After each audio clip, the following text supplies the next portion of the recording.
In the last video, we kind of did an introduction to systems of equations, and we talked about graphing as one method to solve them. In this video, we're going to talk about the elimination method for solving systems of equations. I have the steps listed here. We're obviously going to do some examples, but I like to kind of explain what it is that we're going to be doing as we go along.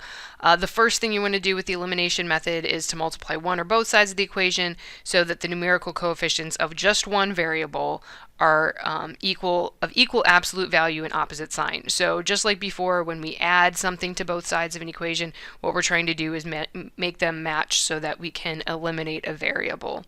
So that's what we're going to do in step 2. We're going to add the equations to eliminate said variable.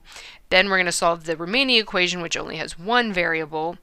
And once we solve for that variable, we'll substitute it back into either of the remaining equations, check the answers to make sure it works for both equations, and check with the original problem if it's an application problem to make sure it makes sense. So, a couple tips that go along with this. Eliminate fractions by multiplying equations by the common denominator so we don't have to deal with the fractions. If you have a variable that has a coefficient of 1, that's usually easier to multiply by a number and eliminate. And again, eliminate variables that have coefficients with common factors is another kind of just tip or trick to help things go a little bit faster. So let's take a look at an example here. This first one here we want to solve. We've got a first equation, which is 3x minus 2y equals 0. Our second equation is 3x plus y equals negative 9. So if you notice here, we've got 3x and 3x, and so that's going to be kind of an easy one. That would be that tip 3 there if they have the same coefficients with common factors. We've got that 3 there. So what we're going to do here is we are just going to switch the signs on everything here. So we'll multiply both sides of that bottom equation, for instance, by 1. Kind of move this sideways. So our first equation is still 3x minus 2y equals 0. But now our second equation we have changed to minus 3x minus y equals positive 9. Again, we have to change signs on everything on that second equation. Now we're going to add those two equations together. If you wanted to, you could have thought of the original as subtracting, but then you have to keep track of a little bit more. So we got 3x minus 3x is 0. Negative 2y minus y is going to give us a negative 3y, and 0 plus 9 is 9. So now we just have an equation with one variable. All we need to do is divide by the negative 3 in front of the y, and we end up with y is equal to negative 3. So again, we found one variable here. Now we want to go back and plug it into either of the equations. It doesn't matter which one. I'm going to go for the bottom one here because it just has a y and no coefficient in front of it. So I'm going to bring that down here. I'm going to say, okay, 3x. Y now is negative 3, so it's going to be plus negative 3 or just minus 3. And then we've got our negative 9. Remember, we always have to go back to the original equation that was given. So again, now we're just solving algebraically, so we're going to add 3 to both sides. Then we end up with 3x is equal to negative 6. Divide both sides by 3. And x is equal to negative 2. So now we have an x and a y value here. We want to go back through and check in both equations. So the top one, we have 3 times x is negative 2 minus 2 times negative 3 was y equals 0. That works out here. We got negative 6 plus 6 equals 0. We're good. For the second equation, 3 times negative 2 minus just 3 or plus negative 3, and that does indeed equal negative 9. You get negative 6 minus 3 is negative 9, so you're good there as well. So our answer here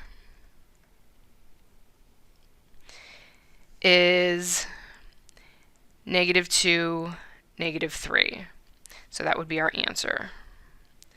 Make sure we put them in order, x and y. Let's take a look at in another example here. In this case, we've got 9x minus 6y equals 15, and our second equation is negative 3x plus 2y equals negative 15. In this case, we've actually got a lot of different options. It's up to us which one we want to choose. We notice that 3 and 9 9 is a multiple of 3, so we could just multiply the bottom equation by 3. Same thing for 6 and 2, same thing for 15 and 5 actually. So we will go through and we're going to say, okay, we're going to multiply this bottom equation by 3. So again, we'll go over here, top equation stays the same, 9x minus 6y equals 15. And then our bottom equation now becomes negative 9x plus 6y equals negative 15. So you'll notice here I did not change the sign on anything here because we already had that negative in front of the 3. All I did was multiply by 3 to make sure that both coefficients were 9. So now we go through and we add 9x minus 9x is 0, negative 6y plus 6y is 0, 15 minus 15 is 0. What do you think's going on here? We have 0 equals 0. So we don't have any variables anymore. This is one of those cases we have a true equation here. So that means this is one of those cases where this is really the same line, just multiplied or slightly altered to look a little bit different, but it's really the same line. So in this case, we just have infinite number of solutions.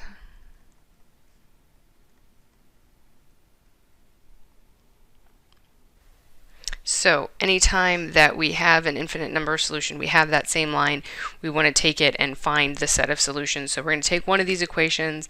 I'm just going to take the bottom one here, and we're going to solve it and put it in slope-intercept form. So we've got negative 3x plus 2y is equal to negative 5. We'll move that, add that 3x over, and then we have 2y is equal to 3x minus 5. Again, divide by the coefficient in front of the y, so we're going to divide by that 2. And then y is equal to 3 halves x minus 5 halves. And this will give us all of the solutions to the equation. Since there are an infinite number, all of the answers are here in this one equation describing the line. I've done a couple examples here. I want you guys to pause the video and try the next one. The next one is negative 2x plus 5y equals negative 30. And the second equation is 2x minus 3y equals 22. I'll just give you a hint here. These are not the same line. You will end up with independent answers for x and y at an intersection point. So pause the video and try this one. So for this one, again, you didn't actually have to multiply by anything because it worked out nicely. You had negative 2x and 2x, so those would subtract away to be 0. When you solve that equation, you end up with y equals negative 4. Plugging that back in, I plugged it into the first one. You can plug it into the second one if you want to. You should end up solving to find that x equals 5. And then if you go back and check, you do find that both of them work. So in this case, our answer is the point 5, negative 4. And again, this is the method of elimination. In the next video, we'll talk about the method of substitution.